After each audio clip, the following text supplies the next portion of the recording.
Everybody needs a deadline.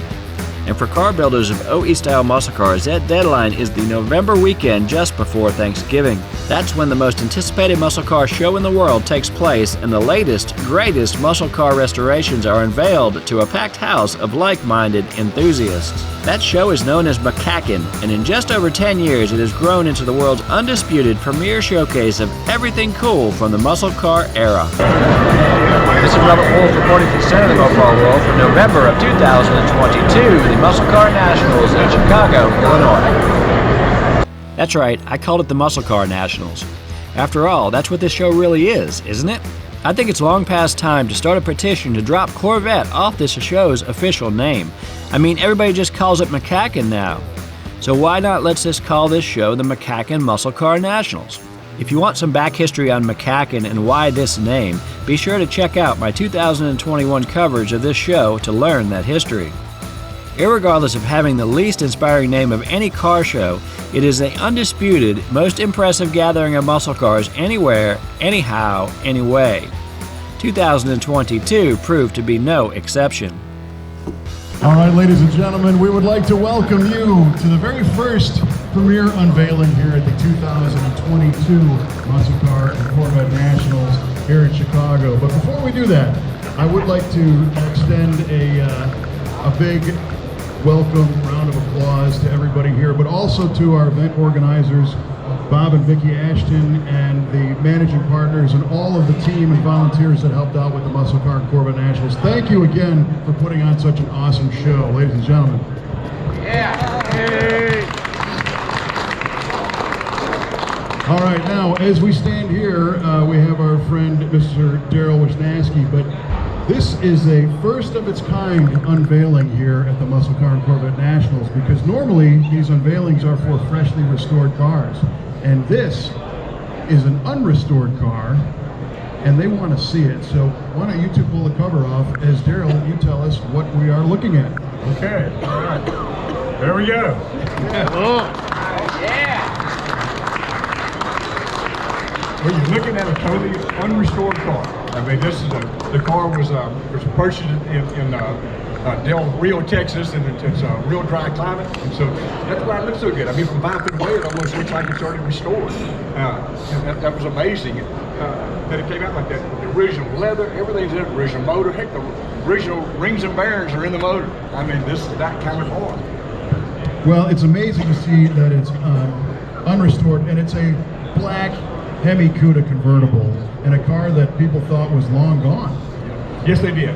I mean, there was a lot of people, I think, that knew about the car, but you know, the other collectors and all. But yes, I mean, you would think the car's long gone. It hadn't been seen since 1976. That was the last time that it had been on the road, and it was kind of forgotten.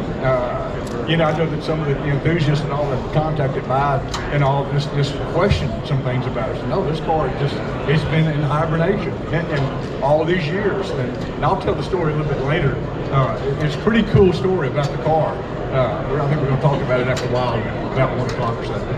Yes, we're going to invite everyone to come back here after we do all the rest of our unveilings, because Daryl here is going to do a little Q&A and give people a deeper dive into this amazing car. Now, you worked with our friend Mr. White over at Apex about bringing this car back to the road. What kind of stuff was done? Okay. Yes. Always. My restorations are all done by Andrew, and we've done a bunch of cars over the years now. But really, we just as far as the restoration on the car, and Andrew can probably talk about it more than I can. But really, we did a major cleanup on the car. That's really what we did.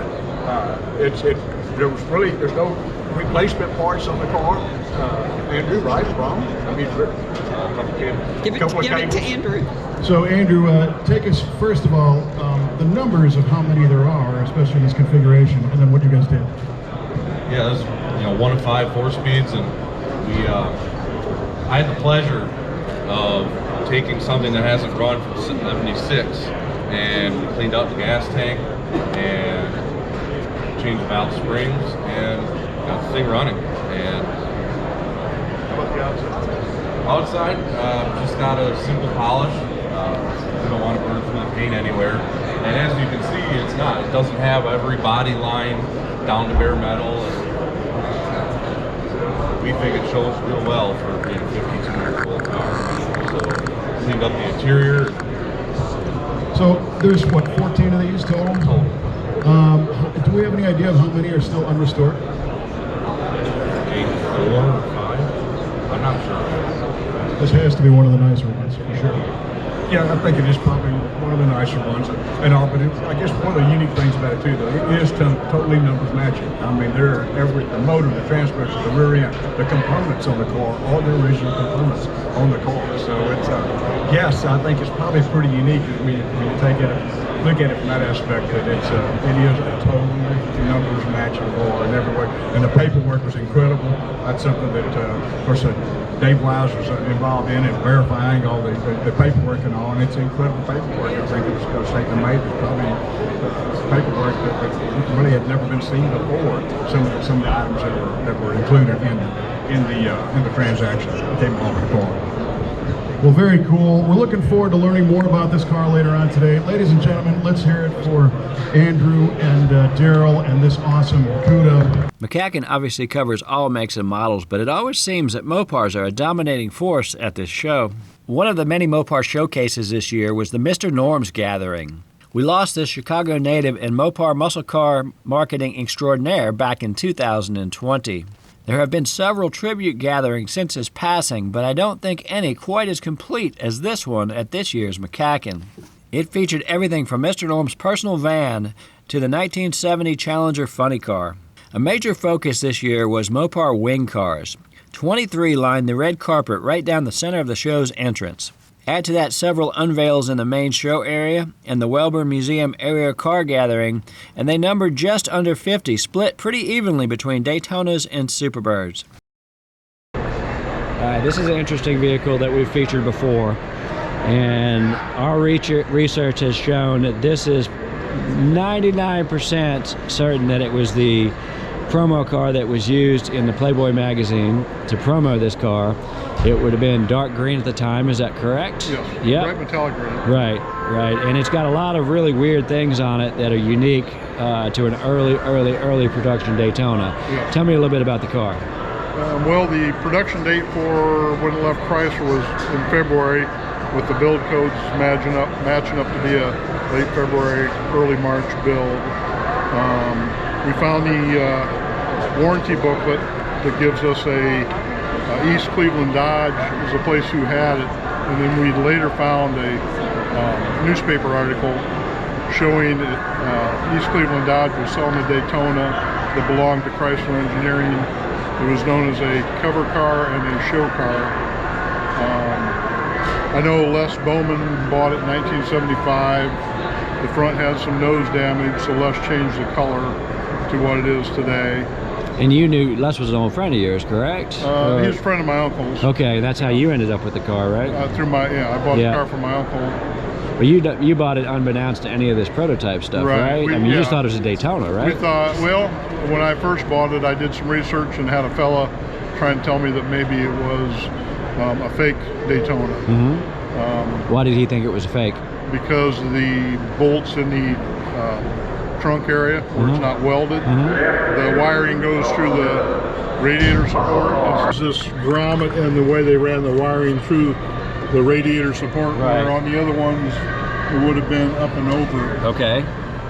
Wasn't there something with the scoops not being cut out or something? Yeah, the scoops were never cut out. Okay. Then there's a side marker, if you look on the inside, where you can see where there either it's been filled in or I don't think we can get in there, but it's never cut out. Right. So is there any thought about putting this back green like the car originally was? Yeah, there's been a lot of thought on it. I know we've talked about it for years, but I've talked to a couple fellows this weekend. Yeah. And they've talked about Roger Gibson being the guy for the job. Well, the problem is Roger just retired. We got a text from Roger yesterday that said he would do it. Well, that's pretty special because that's who needs to do this car, obviously.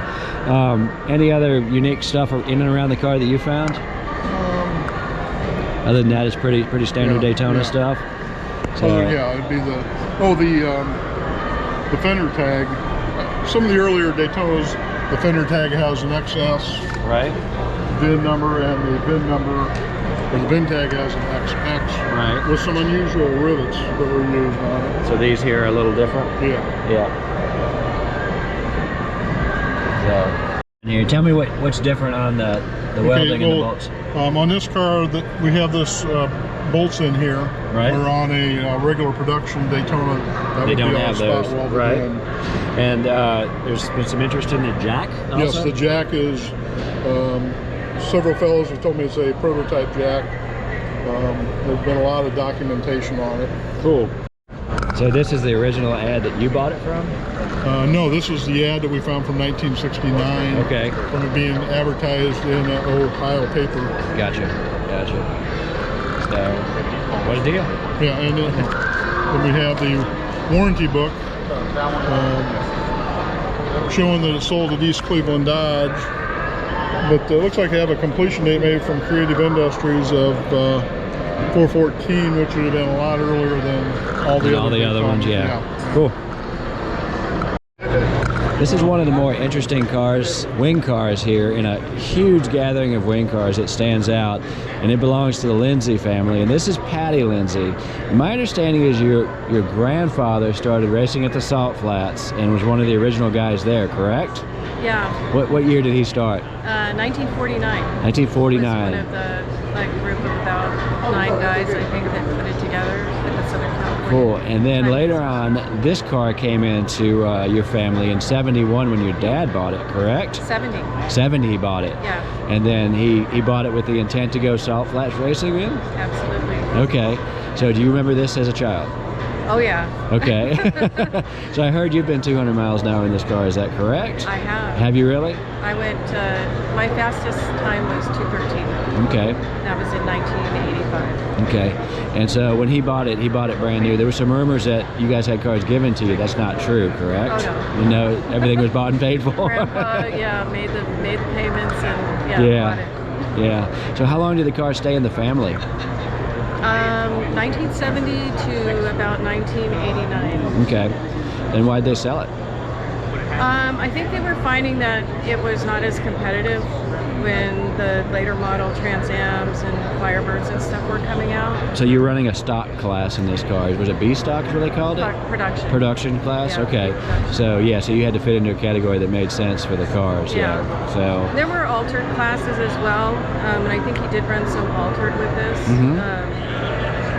But most of them were production records. And altered, you could, kind of put a belly pan under it. You Right. could set the engine back, do some things that were Right. on production. So when you sold the car, you just sold it as a Superbird? No one knew what it was when you sold it? Right. And so then But a family friend bought it. So we knew that the history was there and all of that, but they were more interested in getting the cash to put into the Firebird that they built after. yeah, racers always want the newest Right. thing. They don't think Yeah. about the past. Yeah. So that's pretty cool. And then this car came back into another owner here, what, a year or so ago? I think And that's how did he discover that it was your family's car? He purchased it from, my understanding is he purchased it from Pete Veit, V-E-I-G-H-T, who had it for about 20 years. Right. And I had communicated with Pete. So you kind of followed along where the car went to? Yeah, I had done some searching on the internet probably 15 years ago, and I found some articles on one of the Mopar boards, and Pete was talking about the Superbird. So we got in touch and provided him with some of the family records, some of the magazine articles that it had been in and stuff like that. So when he sold it to Troy, he gave him all of that stuff. Cool. So what's the technical record in this car? How fast is this car gone? Its top speed was 220. I don't know the tenths miles per hour. Right. And I'm not positive of the year. I think it was 75.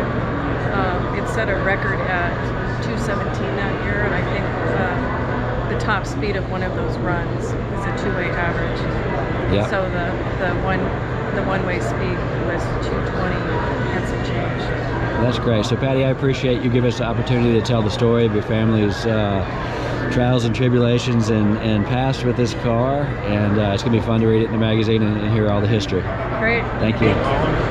So Patrick Brooke, who writes our collectible section in MCG, has come out with a fantastic new book to help you through the process of selling your muscle car. Tell me about this, Patrick. You've been doing this a while, right? I have, and Yes. actually, it's one of the things that's interesting about it is that people go, "Hey, look, I read your stuff all the time in Mopar Collector's Guide, and I really respect it." Sometimes you got to remember that the people who are there's people who own those cars. But I'm like, listen, you get it. You can't tell people the right things without being candid. Right. You know, and so the difference between the feature I've done in Mopar Collector's Guide and this is that we just pull all the principles out of it instead of making it about a specific car. I mean, in general, this is what you need to look for, both in the cars themselves and in whatever venue you're looking at buying and selling them at. Do you give any tips for sellers? Oh yeah, I mean that's half the book. Yes. You know, in fact, one guy came up to me and said, "Well, I don't have this problem because I never want to do that." Right. I'm like, "Well, then only read every other page. It's fine." You know, but yeah, no, the front half of the book is how to prioritize what you're looking for, and the traits that you're looking for in the cars themselves. The back half of the book is how to optimize the money that you get out. You buy a car is when you earn the money, you sell it is when you collect it. And a lot of people don't understand how much, like when you get a house and you sell it, you stage it. You have people stage it. Right. Staging a muscle car makes a big difference in final value, doesn't it? It absolutely does. Yeah, the right tires, the right battery. Well, yes. I just did this with, I don't want to talk Shelby on your Yes, Mopar no, show. we can't do that. Sorry. Okay, so there is there is a Brand X car that we just did that with, and it's literally a $75,000 difference. Right, right. So it makes a big difference to study up before you sell your car. Yep. So where can they find this new book? That's in there. Well, you can go to patrickcrook.com. Will you sign them for them? Oh yeah, yeah. No, if you Okay. want a signed copy from the author, go Right. to patrickcrook.com, and we'll sell one for you. All right, go there, guys. Get it. It's a great new read, and we've got winter coming, so it's time to read these books. Sweet. All right. This show is all about nostalgia. Many of the patrons dress the part and come to check out not just cars, but everything with wheels that was around during the muscle car era. It's a 55,000 mile original car. Is it really? Yeah. With the Slant 6 in it? Uh-huh. That's the original motor. The only thing I did to it was put the intake and exhaust in. What kind of intake is it? Offenhauser. Okay. 1963 was on the box. How does it run? Like a top. That's It runs cool. great. And I found 3 broadcast sheets. Did you? Yeah. How long have you had the car? About a year. I've known about it. I've known about it for, 20 years, 25 years. You know, I love these early V-body. Interior's beautiful on it. Yeah, it's new. I mean, new upholstery. It's still, Stick on the column. yeah, stick on the column. Radio delete. Love it, man. Everybody says, what's... These didn't have column sticks. Wait a second. Never seen a 2-door post that was factory 2-tone. So, yeah, makes for something different. Great piece. It's not that often you get a group of 1967 Hemi Superstockers together like this. Amazingly, it was discovered at this show that the 5050, Sox and Martin, and Ferris Motor cars all had sequential serial numbers. Mike McCandless debuted the car that arguably started the muscle car craze, the first 1955 300. I'm here with Mr. Williams. He's a gentleman who bought this car originally in 1968. Now, you were from the Cleveland area, correct? Yeah. Yeah. Yes. What part of Cleveland were you from? In Cleveland. Well, right now I stay in Garfield Heights. Well, when you bought the car, where were you out of? Oh, Cleveland. Okay. Yeah. And what made you decide to buy a Superstock 68? Well, I seen them in the magazine. I heard about them, and I used to buy. Even though I worked for General Motors, I bought Chrysler products, and I heard about them, and I went to Ed Goley Dodge, and I had him to order for me. He didn't know something about the car. Well, these are kind of hard to get. You got lucky. Yeah. But anyway, he got it for us, and we got it, and they told us ready. We got it financed. Right. And we had to go to Michigan to pick it up at the plant. Right. So when you got the car, did you expect it to be this crazy of a car? I didn't really know. Really? I hadn't heard that much about them because they were just starting them out. Right, right. Yeah. So when you got it back, did you race the car? Yeah. And you took it racing immediately when you got it? No, not immediately. Okay. It came in the primer and everything.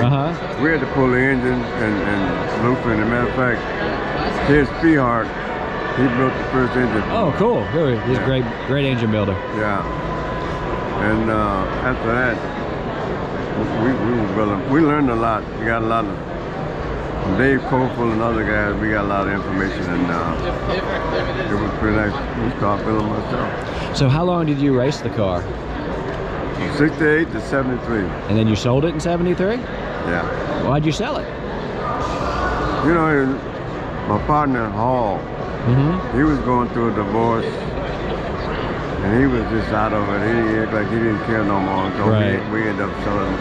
Yeah, just one of those things, huh? Yeah. So what's your best memory with the car? Well, one day we turned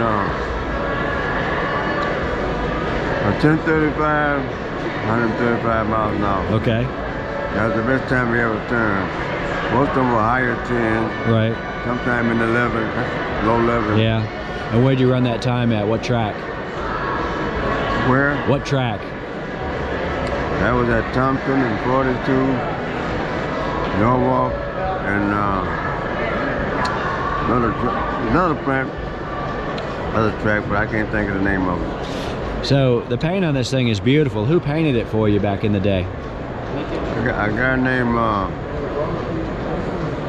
Mark Nolan. Yeah. I mean, as a matter of fact, I tried to catch him to tell him about, to tell Dave about it.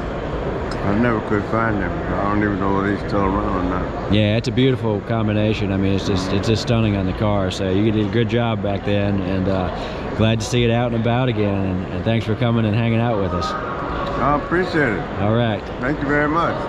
Here at the Shadow Woods car, we discovered in the trunk is a lot of really trick old racing stuff. What's your name, sir? Elliot Erlinson. Elliot. So tell me about what this stuff is. Okay, so this is a magnesium master cylinder move for a Super A car. Tom made this. He actually had an aluminum one, which he entrusted me with machining for our new ultra wheelbase car. Okay. Scariest thing in my life. But that is an original magnesium piece he machined around 1967. So my understanding is you guys were dealing with titanium pretty much right from the get-go, correct? Tom was, yes. So this is all titanium in here. Right. In fact, these right here, you know, every Hemi person familiar with these are, you know, Lifter Valley studs, all titanium. Every single thing in here is titanium. So how much weight savings with this titanium over regular stainless? Tom says it's 37 pounds throughout an entire car. For the entire car? Yes. Okay. That's crazy. It is. These are your brake pedal supports for a max wedge car. Right. Magnesium. Right. So, and you can feel it. This is, yeah, it's ridiculous. So who stamped those for y'all? Tom. Okay. Tom essentially would go down to the stamping plant and would actually have them stamped in whatever material he wanted. So he could walk into Chrysler and have them do it? Yes, that's what these are. Okay. These are from this car. This is UFO 2. Right. This was, it ran as a C, I might get this wrong, I want to say it was C Ultra originally. It was a flat plane crank, 426 Hemi, that Tom ran 68, 69, and then 70, he made the first set of twin plug Hemi heads. Okay. These are from the motor when it was single plug. Right. He took aluminum down to the stamping plant, had them stamp out 2 valve covers for him, and then he welded them up on the inside all throughout. Right. Why did he do that? Weight. Okay. Because when you stamp the aluminum, it's just, you know, it's thin and it breaks at the end, so to seal it up. We've weighed these, 1.4 pounds a piece. And then they are anodized. So I mean, you think about it, anodized now common, but back for then. 1968, unbelievable. So did this car turn into the one with the wing and the nose on it in 70? This car never got the nose. It did get a wing, it got the nose. It didn't get a wing. Okay.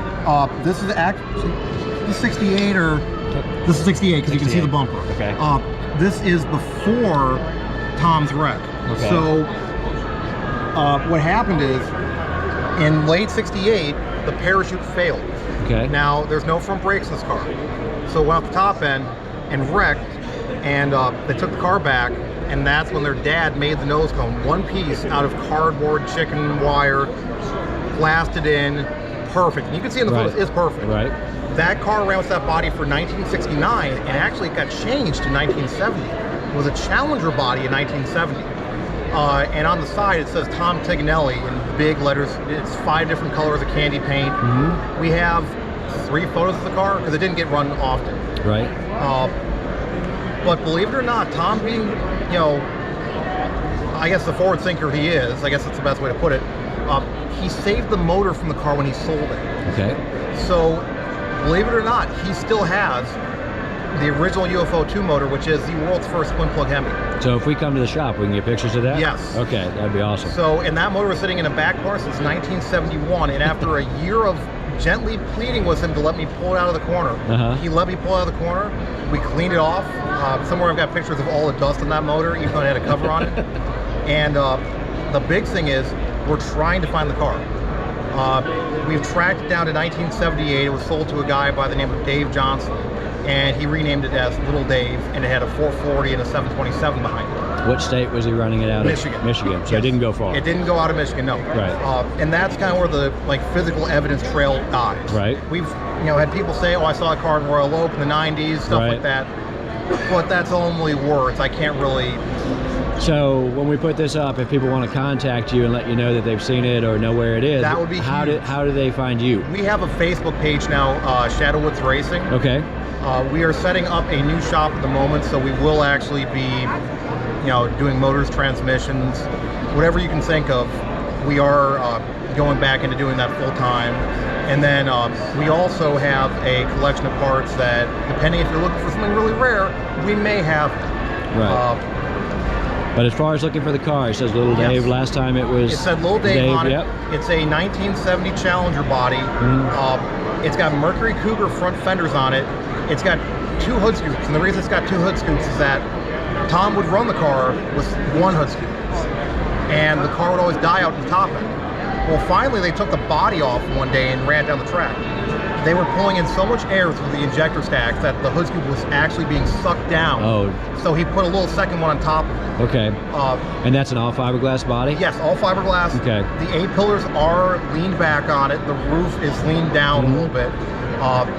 And if anyone thinks that they know where the car is or if they have photos of it, you can contact us on the Facebook page. I can look at them because I've got every known reference photo of that body, and I can tell you yes or no if that is the body. And it is a Cool. Logie chassis. Cool. Well, there's a challenge. Find this car, get it back to its Yes. place of origin. Because the one thing Thomas said about it, if the car is found, we're not just going to keep it as a stationary display. He says, I want that car back because I can make it faster now. Right. That would be cool. So, and on top of that, it's the only, to my knowledge, complete flat plane crank Hemi still in existence. Right. So for that sake alone, I want to find it purely just so I can hear this motor run. Right. I think the world deserves an audio clip of a flat plane crank Hemi. I hear it vibrates like no tomorrow until you actually get up to about 3,000 RPM. Yeah. And that's super smooth.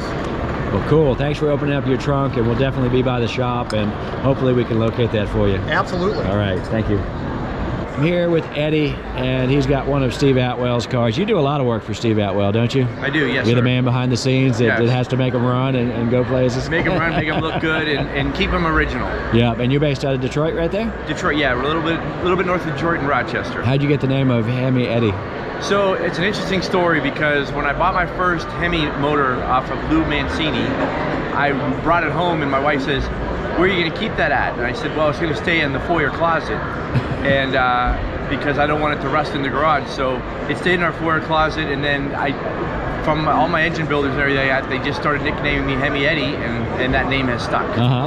So on this particular car, 65 A990 car, where'd you guys find this car? So Steve found it in Oregon. He heard the car was for sale. He flew out there, looked at it, and then immediately went back with a hauler and drove out and back in 4 days with the car and the trailer. As soon as he got it back to his shop, he called me and said, hey, you need to come down here and take a look at this. I had a very nice black A990 for many, many years, sold it a couple years ago. To me, that car is the sister car to this. What my car had and what this car had were like very similar but different. And I look at this car is, my black car was my Bachelor of Science degrees in A990s. Another tan car that I looked at back in the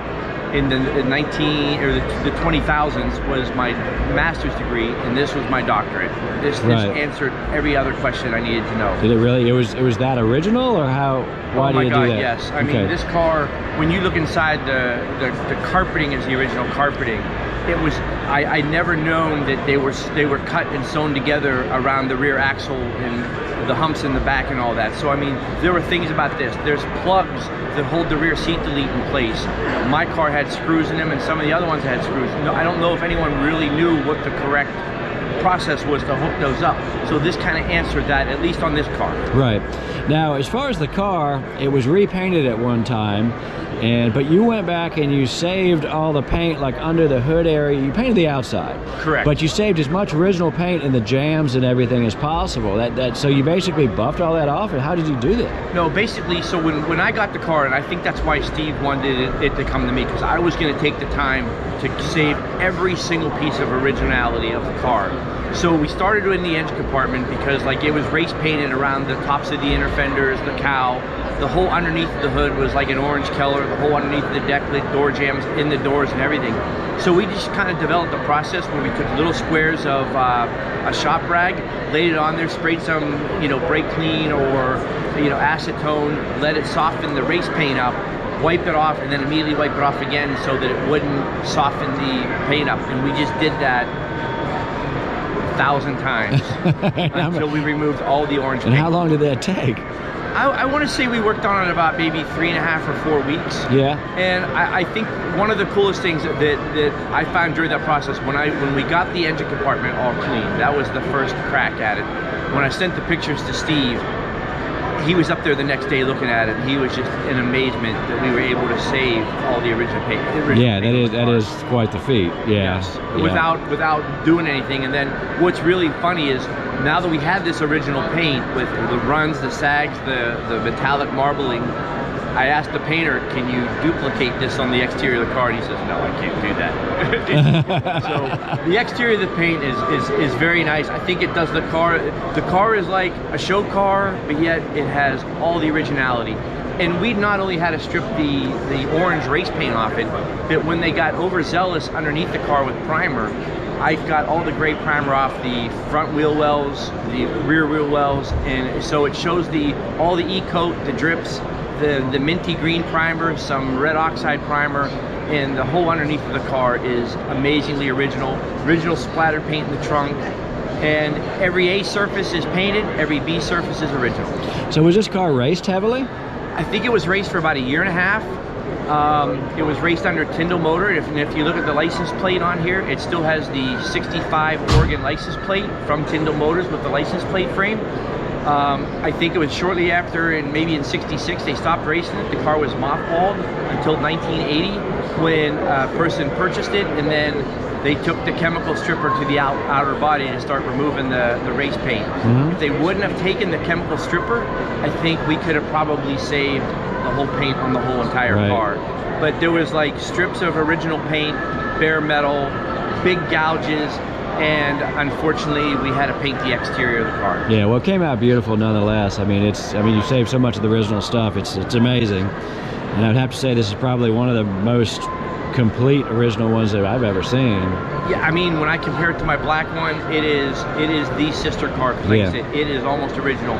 The only thing when you look at the body, the exterior body, is the headlights, bezels, and grille. They're not original. We have the original ones. The grille is pretty hammered up.